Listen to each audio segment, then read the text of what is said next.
पिछले 75 सालों से नाटो यूरोप को सुरक्षा देता आया है और नाटो को सपोर्ट यूएसए की तरफ से मिलती है। लेकिन ट्रम्प के प्रेसिडेंट बनने के बाद सब कुछ बदल सा रहा है, क्योंकि डोनाल्ड ट्रम्प यह पूरी दुनिया से ओपनली कह चुके हैं कि अमेरिका को नाटो से अलग हो जाना चाहिए, क्योंकि उन्हें अब नाटो की कोई जरूरत नहीं। ट्रम्प और जेलेंस्की की डिबेट हुई, जिसके बाद सब यूरोपियन लीडर के बीच अफरा तफरी मची हुई है। जर्मनी के चांसलर कह चुके हैं कि उन्हें अमेरिका से आज़ादी चाहिए। यही कारण है कि अब नाटो वीक होने वाला है और जल्द ही समाप्त हो जाएगा। वेल, सवाल ये उठता है कि अगर अमेरिका नाटो से अलग होता है तो क्या यूरोपियन कंट्री इतनी सक्षम है कि वह अपनी आर्मी के दम पे अपने आप को रसिया से बचा पाएगी? और अमेरिका के अलग होने के बाद क्या चाइना इसका फायदा नहीं उठाएगा? वेल, आज की वीडियो में हम यही चर्चा करेंगे।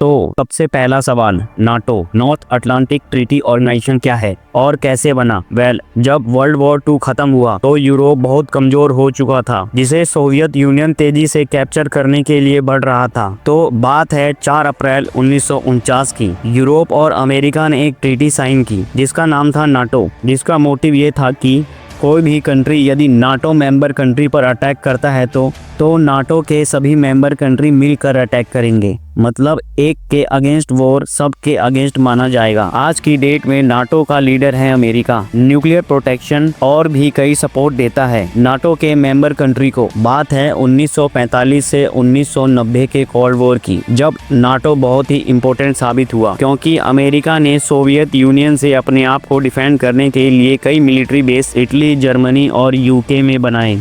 समय के साथ साथ यूरोपियन कंट्रीज के लीडर ने अपनी मिलिट्री स्पेंडिंग कम कर दी, क्योंकि उन्हें प्रोटेक्ट करने के लिए अमेरिका है। सन 1990 में जब सोवियत यूनियन ब्रेक हुआ तो कई कंट्री नाटो के साथ मिलने लगे और नाटो एक्सपेंड करने लगे, जिसमें कई ईस्टर्न कंट्री जो पहले सोवियत यूनियन के कब्जे में थे वह नाटो से जुड़ने लगे थे। सन 1999 में पोलैंड, हंगरी और चेक रिपब्लिक जैसे कंट्री नाटो से जुड़ गए। 2004 तक लातविया, इस्टोनिया, लिथुआनिया और भी कई कंट्रीज नाटो की मेंबरशिप लेने लगे थे, जिससे नाटो सोवियत यूनियन के बॉर्डर तक पहुंच गया था। रसिया के प्रेसिडेंट गुस्से से कहते हैं कि उन्हें वादा किया गया था कि कोल्ड वॉर के बाद नाटो का एक्सपेंशन रोक दिया जाएगा, लेकिन फिर भी नाटो ने 2008 में यूक्रेन और जॉर्जिया को ओपन इन्विटेशन दे दिया, they can join us in future. फिर रसिया भड़क गया और उसने वार्निंग के रूप में जॉर्जिया पर हमला कर दिया, और इसके साथ ही 2014 में रसिया ने यूक्रेन पर हमला किया और यूक्रेन से क्रीमिया छीन लिया, जिसके बाद से ही नाटो ने यूक्रेन को इनडायरेक्टली बिलियंस ऑफ डॉलर की हेल्प करनी शुरू कर दी। इसके साथ ही अमेरिका ने अपनी आर्मी और मिसाइल को डिप्लॉय करना शुरू कर दिया ताकि रसिया और नाटो मेंबर पर कब्जा न कर सके। ये सब 2021 तक चला।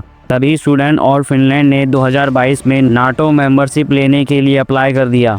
रसिया ये सब देखकर बहुत गुस्सा हो गया और उसने यूक्रेन के ईस्टर्न पार्ट पर अटैक कर दिया। तभी नाटो इनडायरेक्ट से डायरेक्ट पर स्विच हो गया और यूक्रेन को डायरेक्ट सपोर्ट देना शुरू कर दिया। 2023 में काउंटिंग के बाद ये पता चला कि टोटल आर्मी फंडिंग में से 70% अमेरिका का शेयर था। अमेरिका ने फंडिंग के साथ आर्मी डिप्लॉय भी किया था। अमेरिका ने लगभग 1 लाख सैनिक को डिप्लॉय किया था और कुछ एडवांस डिफेंस सिस्टम भी, जैसे missile, patriot, F-35, F-16, F-15। और ट्रम्प ने प्रेसिडेंट बनने के बाद 2023 में ट्रम्प ने यह कहा कि नाटो के मेंबर अपनी प्रॉपर फंडिंग नहीं कर रहे थे। ट्रम्प ने नाटो के मेंबर को ओपनली कहा है कि अगर उन्होंने फंडिंग नहीं बढ़ाई तो यूएसए नाटो छोड़ देगा। देखा जाए तो यूरोपियन कंट्रीज ने 2024 में 455 बिलियन डॉलर तक स्पेंड किया है और रसिया ने 462 बिलियन डॉलर तक स्पेंड किया है। इसका साफ मतलब है कि रसिया अच्छी स्पेंडिंग कर रहा है। अगर यूरोप को 1 लाख आर्मी की कमी को पूरा करना है तो उन्हें 50% तक इंक्रीमेंट करना होगा और टैंक्स, डिफेंस सिस्टम को भी इंक्रीज करना होगा। यूरोप के पास ऑलमोस्ट 14,70,000 फौजी हैं, पर एक्चुअल रियलिटी कुछ और है। यह फौजी 28 कंट्री में डिवाइडेड हैं, जो अलग लीडरशिप और कमांड स्ट्रक्चर को फॉलो करते हैं। जहां अमेरिकन आर्मी सिंगल कमांड में ऑपरेट करती है, वहीं यूरोपियन आर्मी उन्हें अपने मिलिट्री जनरल के अंडर ऑपरेट करती है। तो इन आर्मी की कोई यूनिफाइड स्ट्रेटेजी या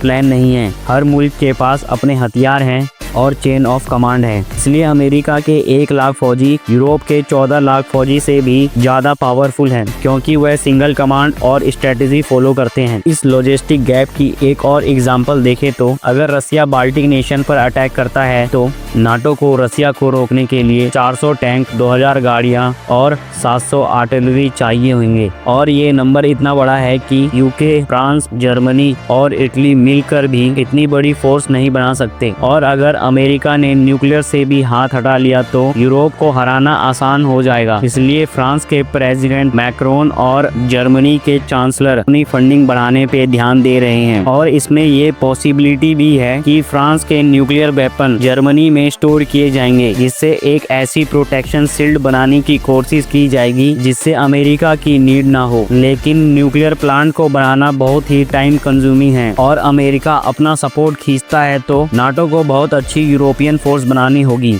दूसरा सवाल कि नाटो को छोड़ने से यूएसए पे क्या प्रभाव पड़ेगा, तो इस बात को हम नेक्स्ट पार्ट में डिस्कस करेंगे। तो आज की वीडियो के लिए इतना ही, मिलते हैं नेक्स्ट एपिसोड में। तब तक के लिए वीडियो को लाइक और चैनल को सब्सक्राइब जरूर करें। धन्यवाद।